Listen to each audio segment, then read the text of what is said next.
আজকের এই ভিডিওতে আমি এমন একটা ঘটনা আপনাদের সামনে আলোচনা করব, যেই ঘটনাটা শোনার পরে আপনাদের গায়ের লোম পর্যন্ত খাড়া হয়ে যাবে। চলুন ভিডিওটি শুরু করি।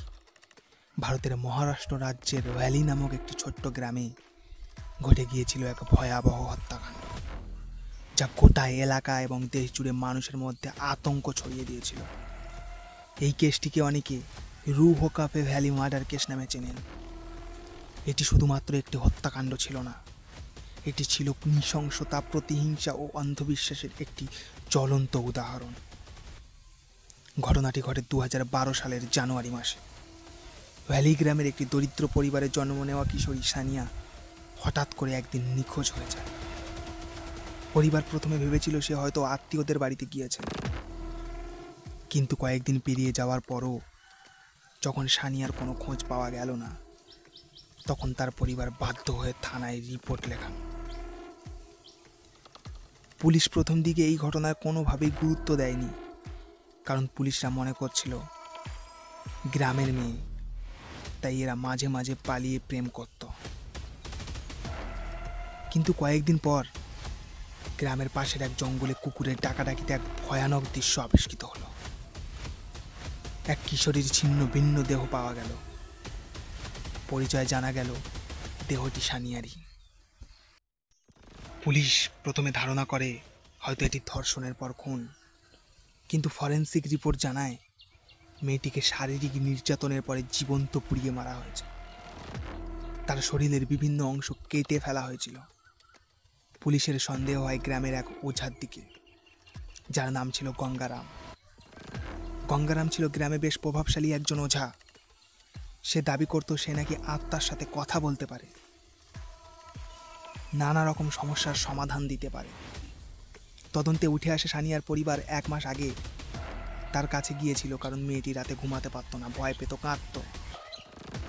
তদন্তে আরও ধরা পড়ে যে গঙ্গারাম মেয়েটিকে বলি দেওয়ার জন্য পরিকল্পনা করতে থাকে। তার দাবি ছিল তান্ত্রিক শক্তি বৃদ্ধি করতে হলে একটি পবিত্র আত্মাকে উপসর্গ করতে হবে। সানিয়া ছিল সহজ সরল, তাই তাকেই বেছে নেওয়া হয়।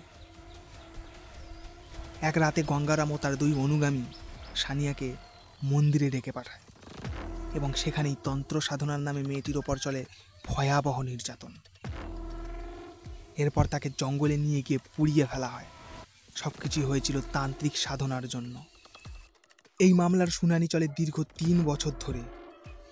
2015 সালে অবশেষে আদালত গঙ্গারাম ও তার সহযোগীদের দোষী সাব্যস্ত করে এবং 3 জনকেই ফাঁসির নির্দেশ দেয়।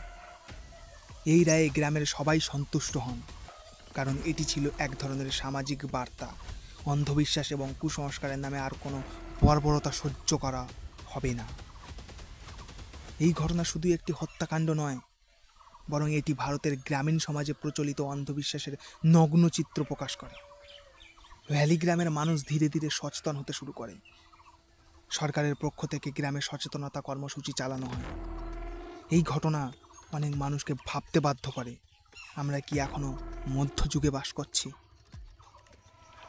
রুহ কাফে ভ্যালি মার্ডার কেস এটি বাস্তব দৃষ্টান্ত, যেখানে একটি তরতাজা প্রাণ কুসংস্কার ও অন্ধবিশ্বাসের বলি হয়। সমাজে যতদিন এই ধরনের অজ্ঞতা থাকবে, ততদিন এই ধরনের ঘটনার পুনরাবৃত্তি হতেই থাকবে। এই কাহিনী আমাদের মনে করিয়ে দেয়, শিক্ষাই একমাত্র অস্ত্র যা দিয়ে অন্ধকারকে জয় করা সম্ভব। আশা করি বন্ধুরা, ভিডিওটা তোমরা সম্পূর্ণ বুঝতে পেরেছো। এই ধরনের ভিডিও দেখার জন্য নতুন পাতা ইউটিউব চ্যানেলকে সাবস্ক্রাইব করে রাখো। পরবর্তীতে আরও এমন অনেক ঘটনা আমি আপনাদের সামনে তুলে ধরব, যেই ঘটনাগুলি কখনো আপনারা কল্পনাও করতে পারবেন না। তাই সবসময় সতর্ক থাকুন, সুস্থ থাকুন এবং নতুন পাতা ইউটিউব চ্যানেলের সতর্কবার্তা ভিডিওগুলো দেখতে থাকুন। দেখা হচ্ছে পরবর্তী ভিডিওতে। বাই।